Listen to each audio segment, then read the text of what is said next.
It said his name first. That was bad enough. Then it repeated a conversation he'd had in his own kitchen that morning, 20 miles away, with nobody in the room but his wife. Hollis ran the midnight to 6 radio shift at Yellowstone. 4 frequencies, a headset, a thermos, and the particular boredom of a job where a quiet night is a good night. 6 years of it. He knew every channel the way old hands know the hum of their own machine. That night was nothing. Clear weather, no searches running, 2 check-ins all shift. Then, a little after 3, a voice came up on frequency 3. Frequency 3 is emergency traffic. Nobody talks on it unless something is wrong, and nothing was wrong. And the voice wasn't calling for help. Calm, unhurried, male, reading coordinates. One string after another steady, like a man working through a list. Hollis wrote them down out of habit, then checked them. None of them were real. Not wrong locations, not remote spots. They didn't correspond to anything on any map he had. So he keyed the mic and asked the caller to identify. The voice stopped reading. There was a pause long enough that he heard his own heartbeat in the headset. And then it said his first name. Not his call sign, not operator. His first name, the one nobody uses on a radio, said in the same flat, calm way it had read those coordinates. He couldn't answer. And into that silence the voice started saying something else. It repeated a conversation. A nothing conversation. Hollis and his wife Marisol in their kitchen that morning, talking about a car repair and her mother's birthday. Word for word. His words and hers, in that one calm male voice, doing both sides. That conversation happened at 6 in the morning, 20 miles from the station. No radio in the room, no phone on a call. Nobody there but the 2 of them.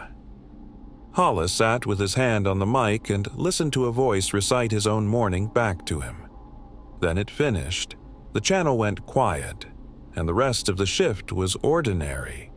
He reported it. He was told, kindly, that fatigue on a graveyard shift does strange things and stray signals happen. He asked whether anyone else had logged traffic on frequency 3 that night, and never got a straight answer, and after a while he stopped asking, because there's a point where asking starts to cost you. Here's what I find hardest about Hollis. He still works that shift. 6 more years now. He puts the headset on at midnight, and every so often, around 3, he catches himself waiting. He's never heard it again, and he's never stopped listening for it. And the part he can't get past isn't the name. It's that the thing knew Marisol's words too. Whatever was on that channel hadn't just been listening to him. A voice on an emergency channel that read coordinates for nowhere, said his first name, and recited a private conversation from a kitchen 20 miles away. Before the next account, are you listening at home, at work, or on the road right now? Drop it in the comments. I'm always curious where these stories find people, and I read every one. We're pushing toward 10,000 subscribers before the end of the month. If this one got to you, hit subscribe. Every single one counts. And here's what I can't answer. It didn't threaten him. It didn't ask for anything. It just proved, calmly, that it had been in his morning. Was that a warning? A way of saying, I can reach further into your life than you think? Or is it worse that it wanted nothing at all, and was simply showing him what it had already collected? Drop your answer below. This one didn't come from the ranger. He's never told it publicly, and after you hear it, you'll understand why. It came from the man who found him on the road. Booker drives a county road crew truck in eastern Tennessee, and in late October, he was out before dawn, checking a culvert on a back road along the park boundary. Around 3:15, His headlights picked up a man standing in the middle of the road, barefoot, in a t-shirt in October at 40 degrees. Dead, still in the lane, facing the way he'd come, not the way he was going. Booker stopped and got out, and the man didn't react for a few seconds, which Booker said was the first thing that frightened him. Then he turned, and Booker saw the Park Service pants and realized he was looking at a ranger, a young guy, Theo, who he'd waved at a few times that season. His feet were cut up. He'd run 2 miles down a gravel road with no shoes on. Booker got him in the truck and put the heat on. Theo didn't say anything for a while. Then, in the dark cab, he started talking, and Booker told me the man wasn't hysterical. He was flat, like someone reading out a report. He'd been asleep in the bunk room of a station already closed for the season. 1 room, 1 bed, 11 miles from the nearest occupied building.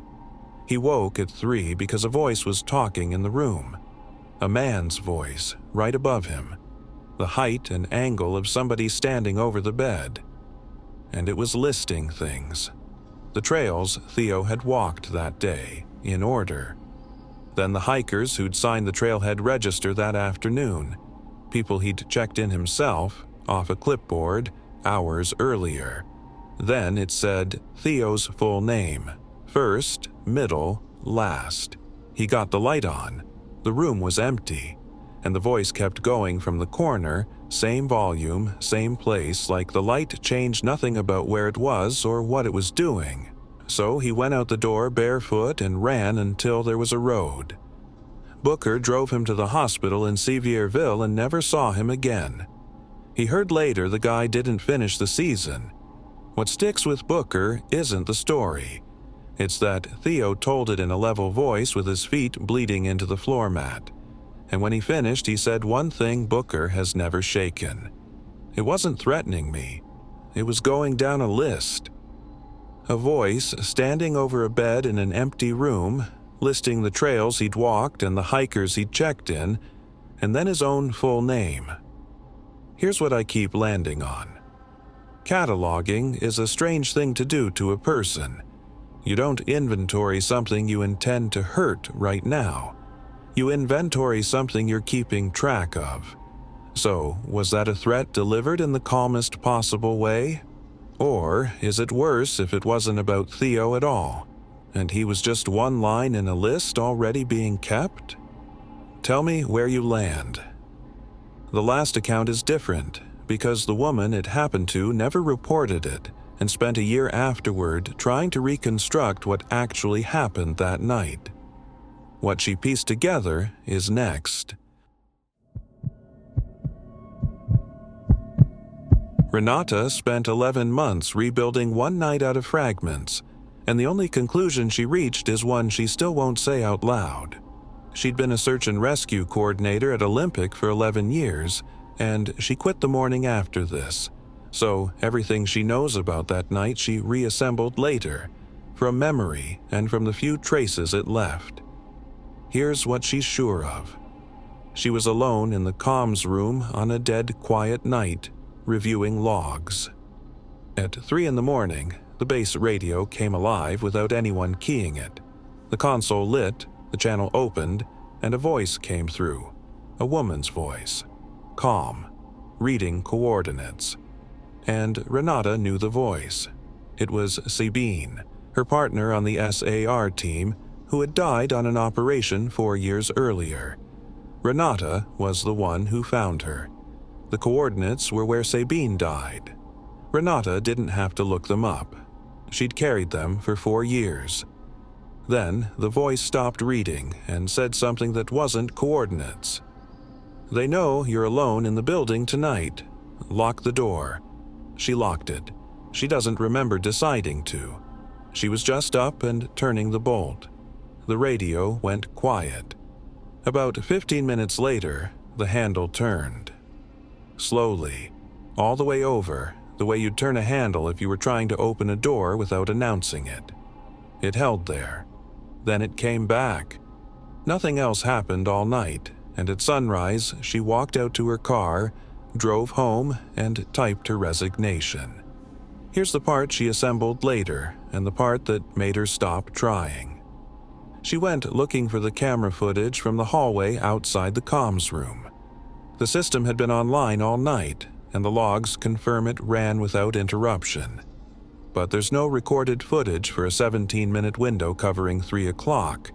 Not corrupted, not overwritten. The cameras were running, and nothing is stored for those 17 minutes. Here's where I want to be careful with you, because it would be easy to tell you somebody erased that footage to bury this, and I can't tell you that. I don't know it. Renata doesn't either, and she's the one who lived it. Systems fail in stupid ways. Storage does strange things. She'll be the first to say so. What she can't get around is the smaller thing. The voice warned her.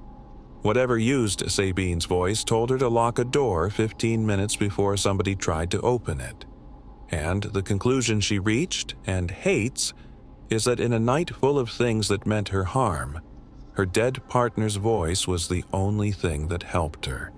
Here's the question Renata can't answer. If something can wear a voice that perfectly, a warning is the most effective way to make you trust it. So, was that Sabine doing the last thing a partner does? Or was it the thing outside the door, testing whether she'd obey a familiar voice? Tell me which you'd rather be true. Subscribe to Obscure Nights right now. 3 rangers, 3 parks, a radio room, a bunk room, a comm center. None of them ever met, and everyone heard a calm voice at 3 in the morning that knew something it had no way of knowing. A private conversation in a kitchen, a list of names off a trailhead register, a dead woman's voice reading the coordinates where she died. Here's the thread, and it isn't the hour. It's the collecting. Every one of these voices showed it had been gathering. Words, names, routines, the sound of a specific person. None of them attacked. All of them showed their work. And I'll be straight about what I won't claim. It would make a better story to tell you these reports were buried on purpose. I don't know that, neither do they, and I'm not handing you a conspiracy to make a case feel finished. What I can tell you is that all 3 asked a reasonable question, never got an answer, and 2 of them stopped working because of it. Lesson 1. If a voice on the radio knows something it shouldn't, don't confirm it. Don't answer to your name, don't correct it, don't fill in details. Hollis engaged once and it went from coordinates to his kitchen. Log the time and frequency, and stop transmitting. Lesson 2. If you wake to a voice in an empty room, get out of the room. Don't turn on the light and try to reason with the coroner. Theo's instinct, leave immediately, barefoot if that's what it takes, is the one that got him out of that station hole. Lesson 3. Don't work a remote night post completely alone if you can avoid it. All 3 of these happen to one person alone in a building. Somebody should know your shift, your location, and when you're due to check in. Lesson 4. Write it down that night before anybody tells you what you heard. Times, exact words, frequency. What was around you? Renata spent 11 months reconstructing a night she could have written down in 20 minutes, and she'll tell you the memory shifted while she wasn't looking. Your own record is the only version nobody can talk you out of. Thank you for trusting Obscure Nights with these accounts. If you have an encounter of your own, our submission email is in the channel bio. We read every single one. This is Obscure Nights, where the cases nobody talks about get told the way they actually happened. Good night.